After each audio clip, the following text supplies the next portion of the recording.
Swayam Prabha. Digital India. Educated India.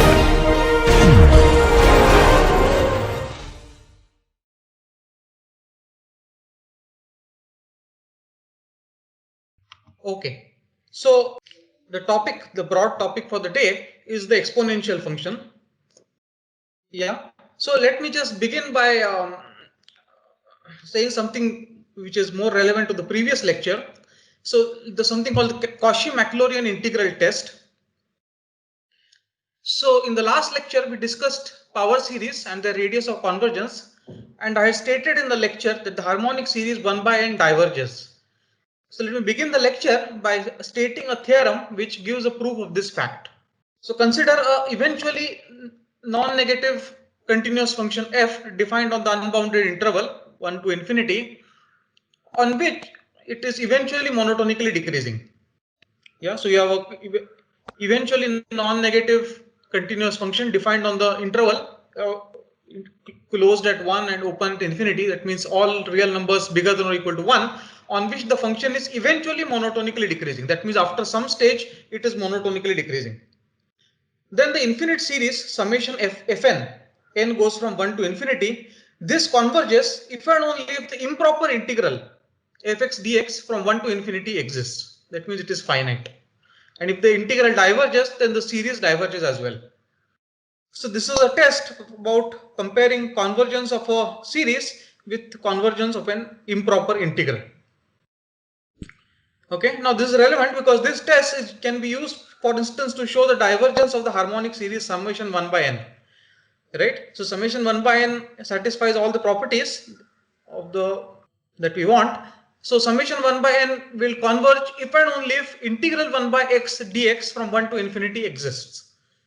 And we know that does not exist. Integral 1 by x is equal to log, and log x from 1 to infinity would be infinite. Yeah. So this immediately tells you that summation 1 by n diverges.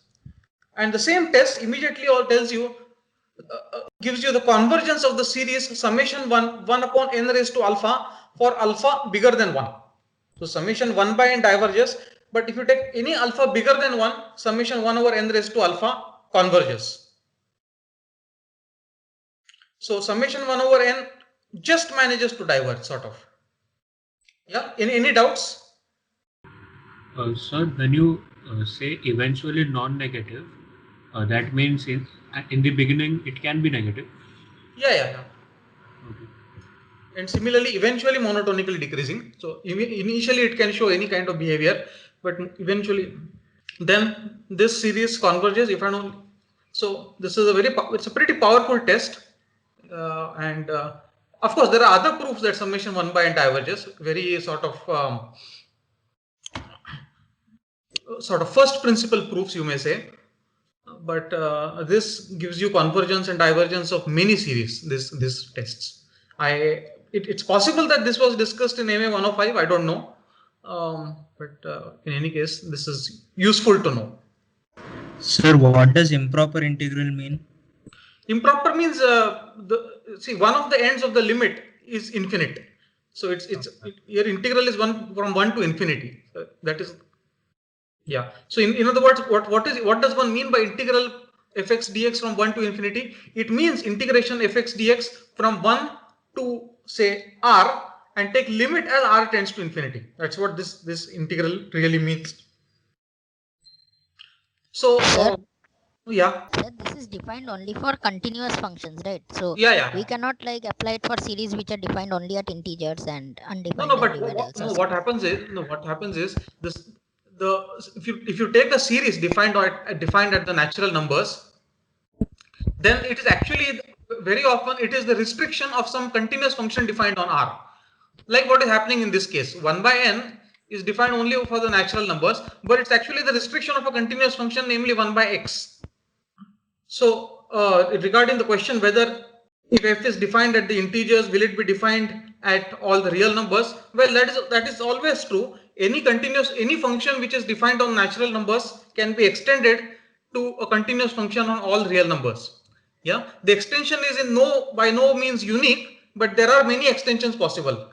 But the real point here is the monotonically decreasing. Yeah, you can always extend any sequence of natural numbers. Any function from natural numbers to real numbers can always be extended to a continuous function from real numbers to real numbers. Yeah, that is correct. Okay. So now let's come to the main topic for today. So this is we are going to talk about the exponential function and a number of other functions which are related to the exponential function. So today we'll use our knowledge of power series to construct a few basic functions. We will begin with the all important exponential function. So let's begin with this power series, summation z raised to n upon n factorial. So this is 1 plus z square by 2 factorial and so on. And one of the examples we discussed last time was that this power series has infinite radius of convergence. That means this function is defined throughout the complex plane. And this function will keep our company throughout the series. So let's befriend it a bit more. Yeah. So what we want to now do is just from first principles derive all the basic properties of the exponential function. So if fz is equal to summation z raised to n by n factorial, then first of all, first observation is that f of 0 is equal to 1. And by term differentiation, one observes that f prime z is equal to fz. You differentiate the series, you again arrive at the same function. So f prime z is equal to fz. So we'll denote this function by xz, also denoted as e raised to z. And note that by chain rule, x of bz prime is equal to b times x of bz. Yeah, this is just our usual chain rule. Yeah. So this is now consider the function hz equal to exponential z into exponential minus z. Yeah. This is also defined throughout C because it's a product of two functions defined throughout C. Let's compute its derivative. So h prime z is equal to xz into minus xz plus x minus z into xz, which is minus h plus h, which is 0. So this is a function whose derivative is identically equal to 0 and the function is therefore a constant. So why is this true? Can somebody quickly explain why, if the derivative is identically 0, the function will be a constant? We can use Lagrange's mean value theorem between any points. Right, And but that is good, but that's in the real case. Lagrange's theorem and so on. The mean value theorem is exactly what you would use in the real case. Here, what would you use? Sir, would we use the fact that holomorphicity implies that the function is analytic and then like all the coefficients are 0? That's right. You can. So. Sir, we can say that since CR holds, I mean, it's clearly differentiable. So CR holds, and then we write the h dash z is equal to, like, we write it in terms of ux and vy, uy and vx. So if that is also identically 0, then all of those are 0. And since it's real differentiable, since it is complex differentiable, so then from that we can conclude that individually the functions u of xy are 0 and v of xy are 0. So hence the h of. Correct. So this is what I had in mind. So just use CR equations. Yeah. They tell you that h prime will be ux plus I vx. So ux vx is 0, but ux equal to vy is minus vx. So you will be able to conclude that ux, uy, vx, vy all are identically 0. Once they are all identically 0, you can conclude that u, v are both constant, and so h is constant. Yeah. So this is a easy consequence of CR equations. There may be other ways to do it, but CR equations, since we have studied them in detail, give a proof. Yeah, so just think about it. So therefore hz is constant, and since h of 0 is equal to 1, it is identically equal to 1. So thus we have proved two things.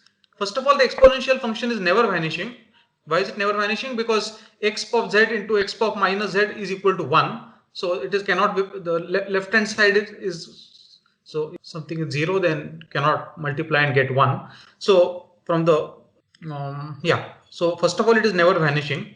And second, x of minus z is 1 upon x of z. Two properties that you derive out of. Yeah. Any doubt so far?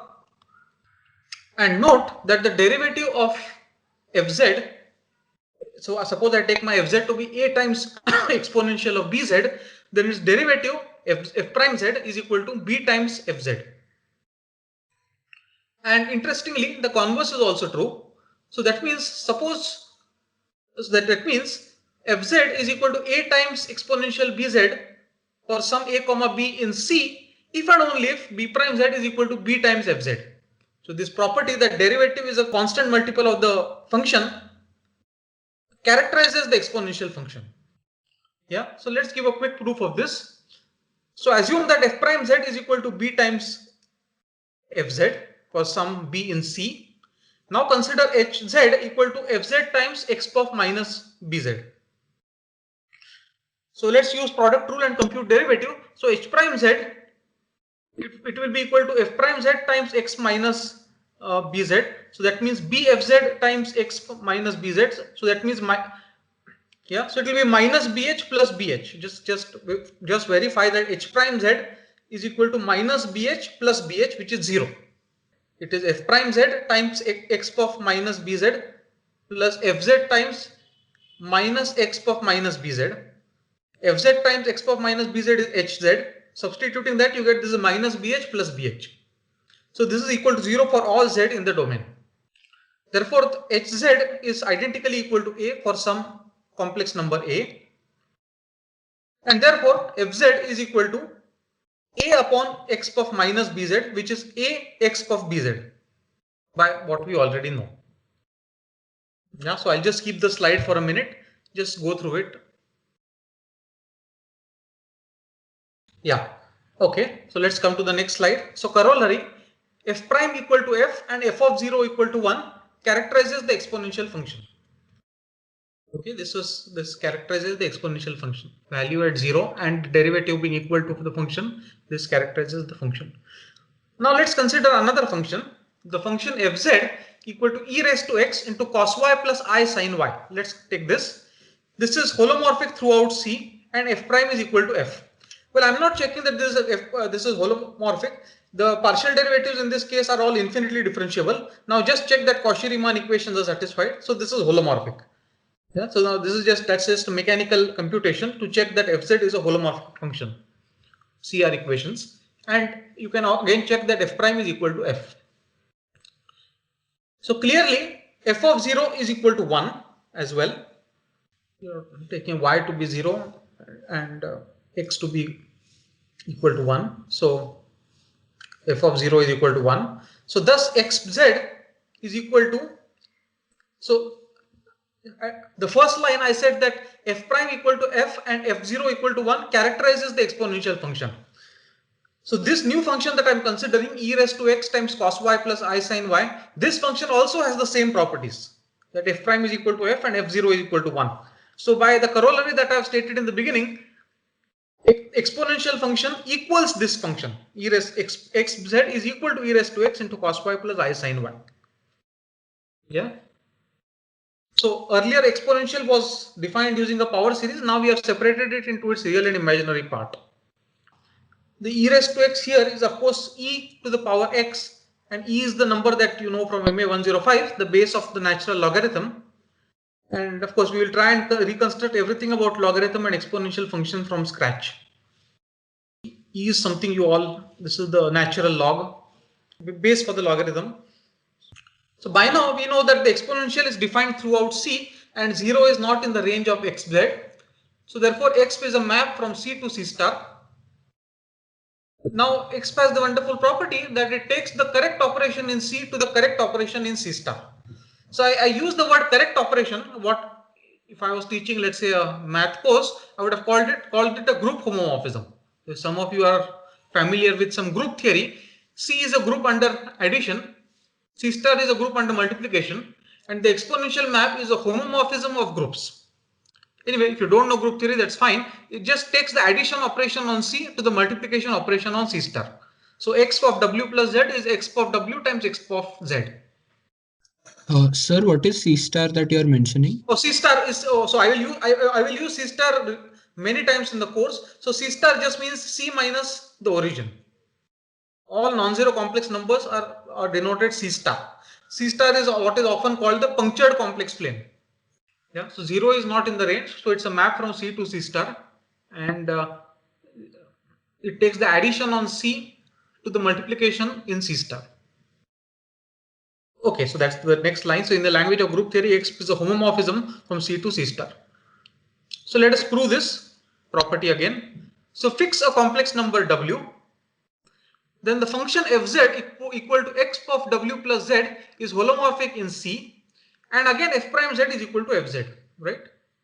So by whatever we have discussed, therefore fz is equal to a times xz for some constant a.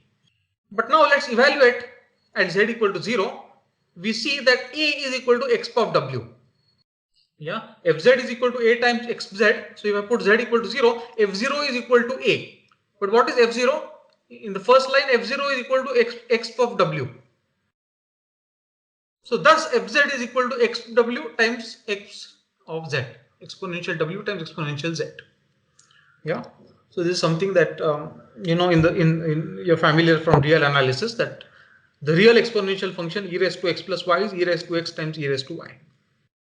Sir, you said that x of z is uniquely determined by in the previous slide.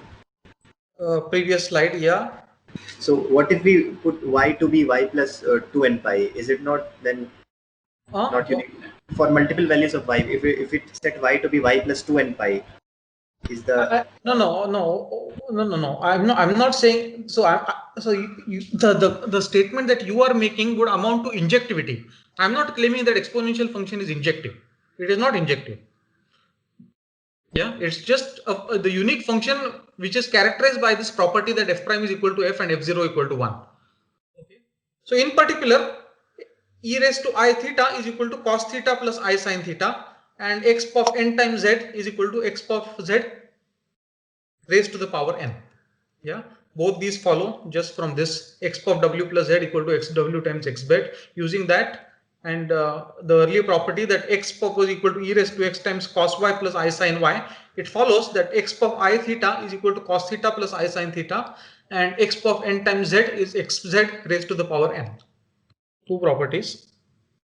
Okay, so the mathematician for the day is Euler, who is responsible for this constant E. Was a Swiss mathematician and who spent most of his professional life in Russia. And he is without doubt the greatest mathematician of the 18th century. He was also extremely productive, with his total works spanning 92 volumes. And the areas of contribution include analysis, algebra analysis, number theory, graph theory, applied mathematics and physics, and I'm sure many more. And Euler later developed a cataract in his left eye, which was discovered in 1766.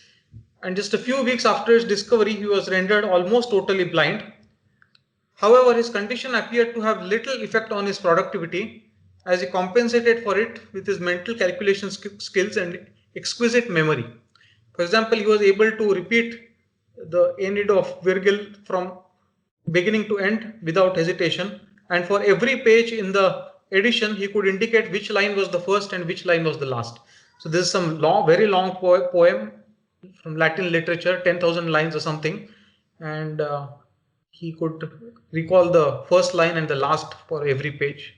So that's phenomenal memory, which has almost no parallel. With the aid of his scribes, Euler's productivity on many areas of study actually increased. He produced on average one mathematical paper every week in the year 1755. So read Euler, he is the master of us all. This is what Laplace has to say. Laplace, of course, being another eminent mathematician of the same century. But of course, Euler was in a class of his own. I don't think there is any mathematician of comparable stature in the century. Okay, so let's continue with the exponential function. This property of converting addition into multiplication also characterizes the exponential function. So let me just state the theorem. So suppose you have 0 belonging to an open set omega. Omega is always an open set in my notation. So suppose f from omega to c is such that f is differentiable at 0 and f of 0 is equal to 0. F of 0 is not equal to 0. Suppose f of w plus z is equal to f of w times f of z whenever w and z are such that w plus z belongs to omega. Then fz is equal to x of bz, where b is equal to f prime 0. So earlier we had given one characterization of the exponential function, namely the derivative should be a multiple of the function. Here is another characterization of the exponential function. It is the only function which is complex differentiable and takes addition to multiplication. This f of w plus z is equal to fw times fz. The proof again is going to be similar to the previous proofs, so I'm omitting it. Some similar kind of argument. So somebody is asking in the chat box what is meant by correct operation. So a correct operation is what if you know something about groups. C is a group under addition and the C star is a group under multiplication. Okay, and the addition on C star goes to the the addition on C goes to the multiplication on C star via the exponential function, which I mean more precisely means exactly what I have said. F of w plus z is fw times fz. So if you add two complex numbers in the domain, in the codomain, you will have to multiply the resulting elements. So this is what I mean by correct operation. Correct operation is a substitute for avoiding the use of the word group homomorphism. Many of you, or probably most of you, have not studied group theory. So now we define E as follows. E is defined as exponential of 1. Yeah, you now have e raised to z, so you can define E as at 1. So it is an irrational number. So this is a slightly hard exercise. You could really a theorem, maybe not, perhaps not fair to call it exercise, but it's not. Let's say it's not terribly difficult. Very often proving something is irrational is very hard. This is not so hard, but it's perhaps difficult enough to be called exercise. It's an irrational number and its approximate value is 2.718. A much deeper fact is that E is not the root of any polynomial with rational coefficients. Such numbers are called transcendental numbers, elements which are not roots of any polynomial with rational coefficients. Most numbers are transcendental. That is kind of obvious, because you see, you all already know that real numbers are uncountable, right? And if you take all possible polynomials with rational coefficients, that on the other hand is countable. And every polynomial with rational coefficients has only finitely many roots. So if you take all possible roots of all possible polynomials with rational coefficients, you are only going to get a countable set. Real numbers on the other hand are uncountable. So most real numbers are transcendental. And E is in particular is a transcendental number. So it's a bit of a curiosity that, you know, although one knows that most numbers are transcendental, if you are given a real number, proving that it is transcendental is usually very difficult. Very often you will not be able to prove it. So so they are there in plenty, but picking one and proving that it is transcendental is usually hard. Now, of course, number theory has developed a great deal, and there are very powerful theorems which guarantee transcendence of many numbers. But this is difficult enough. Nevertheless, this was proved more than 100 years ago, so it's not current mathematics, and it is an open problem whether E plus pi is irrational. So one can then define e raised to x for any real number x. Once you have E, you can define e raised to x for any real number x.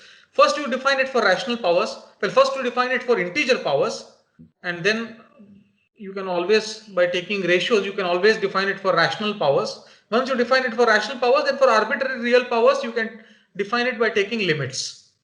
Yeah, so e raised to x can be defined for any real number, and one can then show that this definition of e raised to x coincides with the definition of e raised to x as defined by the power series. Yeah, so we began with the power series definition for e raised to z. Using that, we define e as exponential of 1. Once you have e, you can define e raised to x for any real number x using limits. That definition of e raised to x will coincide with the power series definition. So everything is consistent. So now let's recall something from real analysis once again. Recall the Taylor series expansions. So sin y is equal to y minus y cubed by 3 factorial plus y to the 5 by 5 factorial. And you know that you can write this as x of iy minus x of minus iy upon 2y. And similarly, cos y is 1 minus y square by 2 factorial plus y to the 4 by 4 factorial and so on. So this is x of iy plus x of minus iy upon 2. Yeah, this is something everybody knows from MA 105, for example. So this is in the real case. So motivated by this, we can define the complex trigonometric functions. Sin z is equal to x of iz minus x of minus iz upon 2i. And it has the same power series expansion. Just replace the y by the z complex variable, z minus z cube by 3 factorial plus z to the 5 by 5 factorial and so on. Similarly, cos z is equal to x of iz plus x of minus iz by 2, which is 1 minus z square by 2 factorial plus z to the 4 by 4 factorial and so on. So the same power series allows you to define sine and cos as well for a complex variable now. Okay. Similarly, define the hyperbolic sine and hyperbolic cosine by cos of hyperbolic z is equal to e raised to z plus e raised to minus z upon 2. Its power series is given by cos hyperbolic z is equal to 1 plus z square by 2 factorial plus z to the 4 by 4 factorial and so on. Similarly, sine hyperbolic z is e raised to z minus e raised to minus z by 2. So just the power series for e raised to z, for e raised to minus z, take the difference and divide by 2. Its power series is given by z plus z cube by 3 factorial plus z to the 5 by 5 factorial and so on. So this is hyperbolic sine and hyperbolic cos, which generalize the usual hyperbolic sine and hyperbolic cos in the real case. So now let us begin talking about a related function, which is the logarithm. Yeah, so we changed topics a little bit. So if there are any doubts, please ask. Logarithm. So we have seen that e raised to z is not a one-to-one function. So this is what somebody was commenting. It's not an injective function. Yeah. So after all, what is e raised to z? It is for any complex number z, e raised to z and e raised to z plus 2 pi I or e raised to z plus 2 pi I n is the same, right? So if you change z by some by some integer multiple of 2 pi I, you get the same value. So this is not a one-to-one function. E raised to x into cos y plus I sin y. But now if I replace y by y plus 2 pi I or 2 pi I n, I will get the same value. So the exponential function is not injective. And once a function is not injective, you know from your basic set theory that its inverse is not defined everywhere. Nevertheless, we would like to construct an analytic inverse, which is called the logarithm, on certain subsets. So what do I mean by that? We want to construct an analytic function w equal to log z, so that e raised to w is equal to z. Yeah, so e raised to log should be equal to the original function. So therefore, log is like the inverse of the exponential function. And as remarked before, log will be undefined at 0. Yeah, the exponential function never attains the value 0. Yeah, so 0 is not in the codomain, so the inverse will not be defined at 0. So log is undefined at 0. So I'm calling it log LOG. Since we are talking of natural log, perhaps the more appropriate notation is often ln. Yeah, not log. Log is often reserved for log to the base 10. Anyway, I'll continue calling it log. I may switch between log and ln, but I mean the same thing. So as remark, so let z be any complex number. Then z is equal to mod z into cos theta plus I sin theta, which is mod z times e raised to I theta. Hence mod z is the magnitude, theta is the argument, and theta is defined only up to an integer multiple of 2 pi I. Hence the solutions of e raised to w equal to z are given by log of mod z plus I times theta plus 2 pi n. You want to compute log of z. Z is the same as mod z times e raised to I theta. So log of that will be log of mod z plus I times theta. But I could change theta by theta plus 2 pi n and I'll get the same value. I mean, I'll not get the same value. I'll get another number whose exponential is the same. So the solutions of e raised to w equal to z are given by log of mod z plus I times theta plus 2 pi n. Any questions so far?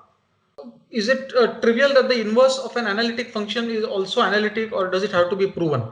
That is the question in the chat box. Well, first of all, inverse of an analytic function doesn't even exist in general, right? As I said, the exponential function is not one-to-one, so inverse does not even exist. So the holomorphicity, etc., does not make sense. In cases where the inverse does exist, it is automatically analytic, and you can try and use the chain rule to prove that it is automatically the inverse is automatic. Well, I mean, automatically means it requires a little bit of argument, but it's true that inverse is also analytic. Yeah, that is a correct statement. Okay, so let's make a definition at the end. So let omega inside C be a domain. Domain for the last time means a path connected open set. Let fz be a continuous function on omega such that x of fz is equal to z for all z in omega. Then f is called a branch of the logarithm. Just a definition that if you can find a certain domain inside C on which you can define a log, then we call the function, then we call such a function a branch of the logarithm. So let's make an easy observation. So of course the question is whether, so of course this immediately begs many questions. What kind of subsets inside C admit a branch of the logarithm and so on? All this we will be able to answer only in the subsequent lectures. We are not in a position to answer that now because answering that involves complex integration, which we have not yet begun discussing. So we are going to come back to logarithm later in detail. But at the moment, this is just a definition.